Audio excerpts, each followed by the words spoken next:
So The Other Side of Joy is a British Indian horror. What exactly about it was you attracted to? I was interested in the exploration of grief and madness and how close those two things are on the food chain. Mm-hmm. Okay.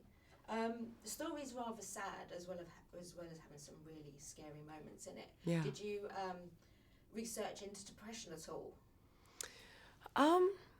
A little bit. I mean, I was very close to someone who lost a daughter when I was quite young, and so watching that process, how illogical it is, how overwhelming, it just sort of how capricious the whole grieving process was.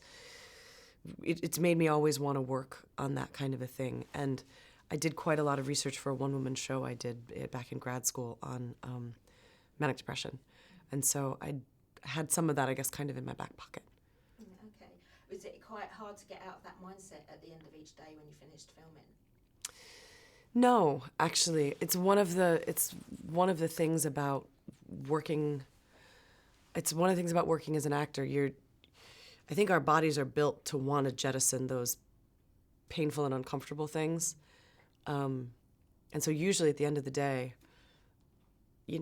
we're shooting on location, so this was quite a kind of a family atmosphere, and we would go out together and just kind of, so we did that. And you just sort of check off another day and another plot on the journey. But it's not hard to let go of. Sometimes what's difficult in the morning is going, okay, so we got to do this today, but we're going to do it for a few hours and then it's going to be over. And as long as you leave it all on the field, you'll be okay.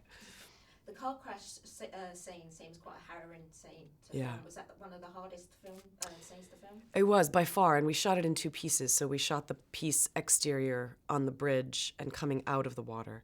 And then we shot the part in the car, which we had to do, of course, on a soundstage in a giant pool that they'd built for us. I think Johannes and I were both surprised by how difficult those scenes were, just emotionally and their impact.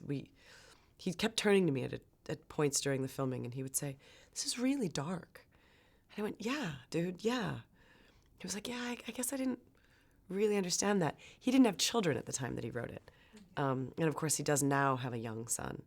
So I think the impact of some of those moments of loss weren't quite apparent until we were shooting them.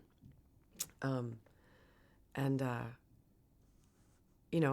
one level, you're like, oh my God, that's great. That was terrible. It was so emotionally heartbreaking. And on the other level, you're sitting there going, I hope these kids are okay. While you were out there, obviously the Indian culture are more open to that kind of folklore kind of tale, being able to contact the dead. Sure. Did you hear of anything like that? Well, it is based on a real place. I think it's called Bangra or something. Johannes will know more specifically than I do. But it's what started him writing the film. So there is a town that's surrounded by a fence that says, and it's a government sign that says, you can't be here after dark because the spirits of the dead walk the town, and nobody lives there. And so I think he was really interested in this idea because coming from a sort of Western Judeo-Christian paradigm, it's very, very strange.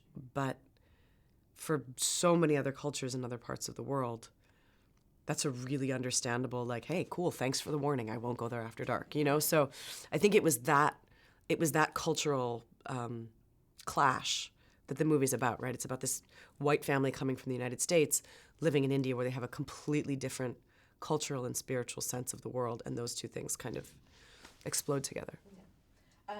Finally, I have to ask you about Prison Break's coming back. Yeah, sure. Did you ever think about that the series would ever come back again? Never. And I mean, the way they ended it, I thought was very definitive. Yeah. We sort of thought, well, that's done and dusted, and now we'll move on to other things. And to be looking at it again 6 years later is there's just something I never thought that we'd be doing. But it's exciting to think about. It is. And alongside Wentworth Miller again is probably one of the best jobs that you could have. Yeah. Certainly would be for me. For sure. No, he's a doll. We've been through a lot together.